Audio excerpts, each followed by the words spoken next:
নিটোরে, যেটাকে অর্থোপেডিক হাসপাতাল হিসেবে পরিচিত, সেখানে চিটাগাংয়ের সিটি কলেজের মারামারিতে আহত ছাত্রকে দেখতে গিয়েছিলাম। মাননীয় স্পিকার, ধারালো অস্ত্র দিয়ে তার পায়ের গোড়ালির এই পিছনের অংশ অনেক দূর পর্যন্ত হাড্ডি সহ কেটে গিয়েছে। All the doctors are with me, এবং তারা এখন নিশ্চিত নয় যে তার পাটা তারা রাখতে পারবে কিনা। মাননীয় স্পিকার, তার মা সেখানে ছিলেন, আমি তার সামনে দাঁড়াইতে পারিনি। মাননীয় স্পিকার, তার চোখে অস্ত্র ছিল না, অস্ত্র ধারা ছিল। এই রাজনীতি ছাত্র অঙ্গন থেকে আজকে ফিরাইতে হবে, বন্ধ করতে হবে। মাননীয় স্পিকার, ইসলামী ব্যাংক থেকে অলরেডি এটা পত্রিকায় এসেছে এবং টিভিতে এসেছে, একদিনে 700+ কোটি টাকা ওঠানো হয়েছে। মাননীয় স্পিকার, সে লুটপাট করছে কে? এস আলম, তার দোসররা। আজকে ব্যাংক রেজুলেশন 2006 সংশোধনের মাধ্যমে আমাদের মাননীয় অর্থমন্ত্রীর কথায় জানালা খুলে দেওয়া হয়েছে। মাননীয় স্পিকার, আমি দেখতে পাচ্ছি ওই জানালা দিয়ে সম্ভবত এস আলম এসে পড়বে। বিষয়টা খুবই সুন্দর মনে হলো যে আমি ঢাকা 12 আসনের এমপি, আমাকে সময়ও দিলেন 12 মিনিট। আশা করি আপনি পরের সময় বাড়াই দিয়ে আমাকে 15 মিনিট করবেন ইনশাল্লাহ। মাননীয় স্পিকার, একটা কথা এখানে এসেছে, আমি একটু বলতে চাই যে আমাদের একজন মাননীয় সদস্য, সংসদ সদস্য খালেদ মোশাররফের প্রেস করেছেন। আমি তখন ঢাকা বিশ্ববিদ্যালয়ে ভর্তি হওয়ার জন্য এসেছিলাম। যদি সেদিন খালেদ মোশাররফের সেই অ্যাটেম্প সাকসেসফুল হতো, যিনি আপনিও ভালো জানবেন, জিয়াউর রহমান সাহেবকে আটক করেছিলেন, তাহলে আজকে শহীদ জিয়াকে আমরা পেতাম না। মাননীয় স্পিকার, আজকে আমি শ্রদ্ধার সাথে স্মরণ করছি 71 সালের সেই শহীদ মুক্তিযোদ্ধাদেরকে এবং মুক্তিযোদ্ধাদেরকে যারা আমাদের দেশের লাল সবুজের পতাকা এনে দিয়েছিলেন। সেখান থেকে 52, 90 এবং 24 জুলাই আন্দোলনের ভাইদেরকে। আজকে মাননীয় স্পিকার, আজ আমি গভীর উদ্বেগ ও হতাশা নিয়েই সংসদে দাঁড়িয়েছি, কারণ জাতীয় মানবাধিকার কমিশন অধ্যাদেশ 2025 এবং গুম প্রতিরোধ ও প্রতিকার অধ্যাদেশ 2025, যা এই দেশের মানবাধিকার সুরক্ষায় একটি যুগান্তকারী পদক্ষেপ হতে পারত, এই সংসদ তা অনুমোদন না করে লুপ্ত করে দিয়েছে। মাননীয় স্পিকার, এই সিদ্ধান্ত শুধু একটি আইন বাতিলের বিষয় নয়, এটি আমাদেরকে আবার একটি পুরানো, অকার্যকর ও জবাবদিহিবিহীন কাঠামোর দিকে ঠেলে দেওয়ার ঝুঁকি তৈরি করেছে। মাননীয় স্পিকার, 600-এরও বেশি স্টেক হোল্ডারের অংশগ্রহণে জাতীয় বিশেষজ্ঞ, সুশীল সমাজ এবং আন্তর্জাতিক অংশীদারদের মতামতের ভিত্তিতে অধ্যাদেশ প্রণয়ন করা হয়েছিল। এত বিস্তৃত, অন্তর্ভুক্তমূলক এবং পরামর্শ ভিত্তিক আইন প্রণয়নের উদাহরণ আমাদের দেশে খুবই বিরল। মাননীয় স্পিকার, এই অধ্যাদেশ কমিশনকে বাস্তব ক্ষমতা দিচ্ছিল অভিযোগ গ্রহণ, স্বাধীন তদন্ত পরিচালনা, আটকের স্থান পরিদর্শন এবং কার্যকর প্রতিকার নিশ্চিত করা। মাননীয় স্পিকার, এটি প্যারিস প্রিন্সিপালের সাথে সামঞ্জস্যপূর্ণ একটি সত্যিকার অর্থে স্বাধীন প্রতিষ্ঠান গঠনের পথে একটি অত্যন্ত গুরুত্বপূর্ণ অগ্রগতি ছিল, কিন্তু আমরা সেই পথ থেকে সরে এসেছি। একটি ঐতিহাসিক সুযোগ আমরা নষ্ট করেছি। মাননীয় স্পিকার, একটি শক্তিশালী জাতীয় মানবাধিকার কমিশন তো কোনো আনুষ্ঠানিক প্রতিষ্ঠান নয়, আপনার একটি নাগরিক এবং রাষ্ট্রের মধ্যে আস্থার সেতুবন্ধন।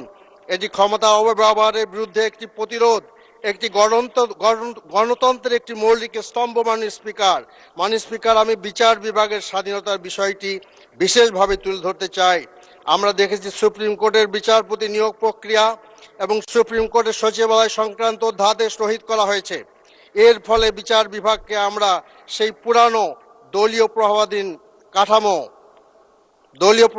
কাঠামোর দিকে ঠেলে দেওয়া হয়েছে, যে কাঠামো গত 17 বছর ধরে এ দেশ এবং জাতিকে ভোগান্তিতে ফেলেছে, যার সাক্ষী এই সংসদের অনেকেই। আমরা দেখেছি নির্বাহী বিভাগের প্রভাব কিভাবে বিচার ব্যবস্থাকে দুর্বল করে দিয়েছে। আমরা দেখেছি একজন প্রধান বিচারপতি শুধুমাত্র স্বাধীন অবস্থান নেওয়ার কারণে দেশ ত্যাগ করতে বাধ্য হয়েছে এবং কত করুণভাবে তাকে এই দেশ ত্যাগ করতে বাধ্য করা হয়েছে। এ বাস্তবতায় বিচার বিভাগের প্রতি জনগণের আস্থা প্রায় ধ্বংস হয়ে গিয়েছিল মাননীয় স্পিকার। আর সেই আস্থারই নতুন অধ্যাদেশগুলো মাধ্যমে ধীরে ধীরে পুনর্গঠন হচ্ছিল। কিন্তু মাননীয় স্পিকার, সেই পুনর্গঠনের পদ আমরা নিজেরাই বন্ধ করে দিলাম। মাননীয় স্পিকার, আইন প্রণয়ন শুধু একটি প্রক্রিয়া নয়, এটি আস্থা করার বিষয়, এটি প্রতিশ্রুতি রক্ষার বিষয়, এটি জনগণকে একটি স্পষ্ট বার্তা দেওয়ার বিষয়। মাননীয় স্পিকার, আমরা কি বার্তা দিচ্ছি? আমরা কি বলছি একটি স্বাধীন এবং শক্তিশালী মানবাধিকার প্রতিষ্ঠান আমাদের প্রয়োজন নেই? আমরা কি বলছি যে একটি স্বাধীন বিচার ব্যবস্থা আমাদের প্রয়োজন নেই? আমরা কি বলছি জনগণের কণ্ঠ, সুশীল সমাজের মতামত, আন্তর্জাতিক মানদণ্ড এসব আমাদের কাছে গুরুত্বহীন? মাননীয় স্পিকার, গণতান্ত্রিক উত্তোলনের এই গুরুত্বপূর্ণ সময়ে যেখানে জবাবদিহিতা, স্বচ্ছতা এবং জনগণের আস্থা পুনর্গঠন সবচেয়ে জরুরি একটি বিষয়, সেই সময় সিদ্ধান্ত অত্যন্ত হতাশাজনক। মাননীয় স্পিকার, আমি এই সংসদের মাধ্যমে সরকারের কাছে, ট্রেজারি বেঞ্চের কাছে স্পষ্টভাবে আহ্বান জানাতে চাই। প্রথমত, বিচার বিভাগে পূর্ণ স্বাধীনতা নিশ্চিত করুন, একটি শক্তিশালী স্বাধীন জাতীয় মানবাধিকার কমিশন গঠন করুন এবং ইতিমধ্যে যে অগ্রগতি অর্জিত হয়েছিল তা নষ্ট না করে আরও এগিয়ে নেওয়ার ব্যবস্থা করুন। মাননীয় স্পিকার, আজকের এই সিদ্ধান্তগুলো আমাদের গণতন্ত্রের ভবিষ্যৎ নির্ধারণ করবে এবং আমরা কি একটি জবাবদিহিমূলক অধিকার ভিত্তিক রাষ্ট্র গড়ব নাকি আবার সেই পুরানো ব্যর্থ কাঠামোর দিকে ফিরে যাব, সেটি আমাদের সিদ্ধান্তের উপরে নির্ভর করছে। এই প্রত্যাশা আমি রাখছি। মাননীয় স্পিকার, আর যে কথা বলতে চাচ্ছি যে আজকে আমি আমাদের আপনার এই ইসলামী ব্যাংকের কথা একটু বলতে চাচ্ছি, কারণ ইসলামী ব্যাংক থেকে অলরেডি এটা পত্রিকায় এসেছে এবং টিভিতে এসেছে, একদিনে 700+ কোটি টাকা ওঠানো হয়েছে মাননীয় স্পিকার। এবং 3 দিনের যে আমি দেখলাম টাকা জমা দেওয়া এবং উইথড্রল যে রিপোর্ট আমি দেখলাম, তাতে দেখা যাচ্ছে যে স্পষ্টভাবে ইসলামী ব্যাংক একটা আপনার নেগেটিভের দিকে যাচ্ছে। এবং আশ্চর্যের ব্যাপার হলো এইটা যে বাংলাদেশের শুধুমাত্র সবগুলো প্রাইভেট ইসলামী ব্যাংকে লুটপাট করা হয়েছে। সেই লুটপাট করছে কে? এস আলম তার দোসররা। আজকে ব্যাংক রেজুলেশন 2006 সংশোধনের মাধ্যমে আমাদের মাননীয় অর্থমন্ত্রীর কথায় জানালা খুলে দেওয়া হয়েছে। মাননীয় স্পিকার, আমি দেখতে পাচ্ছি ওই জানালা দিয়ে সম্ভবত এস আলম এসে পড়বে। কাজে আজকে আমি মনে করি এই ব্যাংককে বাঁচাইতে হবে। সেই অনেক আগের কথা, যখন এই ব্যাংকের গ্রাহক সংখ্যা ছিল 1,20,00,000 মতো। একটি প্রাইভেট ব্যাংকের এত বড় একটি গ্রাহক সংখ্যা সত্যি একটি আপনার সুখবর আমাদের জন্য ছিল।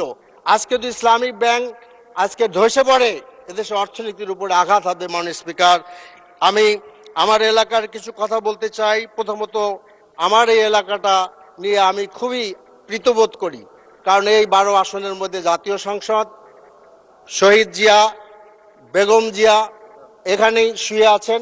মাননীয় স্পিকার, জুলাই স্মৃতি জাদুঘর এখানে যা আপনার প্রাইম মিনিস্টার অফিস এবং আমাদের আর দেশের সবকটা বিশেষজ্ঞ হাসপাতাল এই এলাকার। কিন্তু শিল্পাঞ্চল এখানে মাননীয় স্পিকার, এই যে আমার প্রীতবোধ, এটা আমি নষ্ট হয়ে যেতে থাকি যখন দেখি যে কারণ বাজারও আমার এলাকার মধ্যে পড়েছে। সেই কারণ বাজার, মহাখালী বাস স্ট্যান্ড এবং আমরা শিল্পাঞ্চলে ব্যাপক চাঁদাবাজি হয়। মাননীয় স্পিকার, এটা বলার সময় আপনি দিলে আমি বলতে পারি।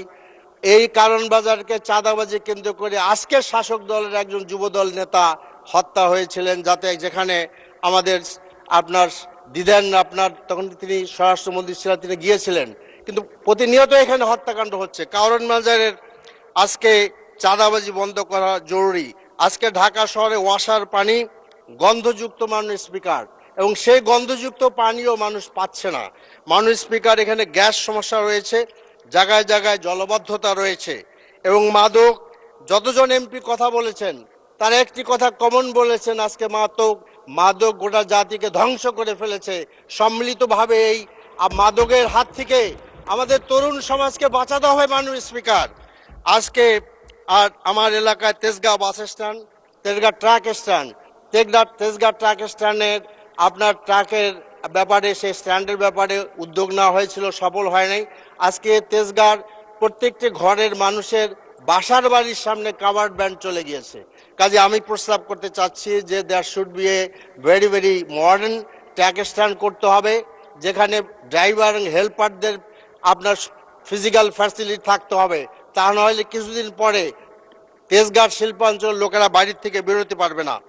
আজকে আরেকটি কথা দরকার বলতে চাচ্ছি যে গার্বেজ ব্যবস্থাপনা। মাননীয় স্পিকার, এটা স্থানীয় সরকার মন্ত্রণালয়ের অধীনে। ঢাকা শহরের গার্বেজ ব্যবস্থাপনা অত্যন্ত সেকেলে এবং বাড়ি বাড়ির থেকে আর উন্মুক্ত পদ্ধতিতে এই সমস্ত নিয়ে আসা হয়। ঢাকা শহরের চারিদিকে আপনার এই গার্বেজ মানে স্টেশন করা হয়েছে, জমা রাখা হয়েছে ডাম্পিং স্টেশন, যেগুলো আসলে কুকুর, বিড়াল আর কাকের আড্ডাখানা আর টোকাইদের আড্ডাখানায় পরিণত হচ্ছে। মানে speaker, this should be change. এবং ফার্মগেট এলাকায় এবং কারণ বাজারে যে হকাররা আছে, আমি আলাপ করে দেখেছি যে কেন কেউ 40 বছর পর্যন্ত ব্যবসা করে। আমি বলতে চাই there should be a develop কারণ বাজার, একটি ক্লিন কারণ বাজার, নিট কারণ বাজার। মাননীয় স্পিকার, এই চাঁদাবাজি বন্ধ করার একমাত্র উপায় হলো যে এই সমস্ত ছোট ছোট ব্যবসায়ীদের জন্য একটি উন্নত মানের বাজার ব্যবস্থা করে তোলা। আমি খুব শিগগিরই প্রস্তাব আমি পেশ করবো ইনশাআল্লাহ। আমি সংশ্লিষ্ট মন্ত্রণালয়ে জানাচ্ছি যে আসুন, চাঁদাবাজির হাত থেকে ব্যবসায়ীদের রক্ষা করতে হবে। আজকে খেলার মাঠেও সমস্যা আছে মাননীয় স্পিকার। সেই সব আমাদের এলাকায়, আমাদের এই ঢাকা 12-তে খেলা মাঠ অপ্রতুল, সেগুলোর ব্যাপারে ফ্যাসিলিটেট করা দরকার।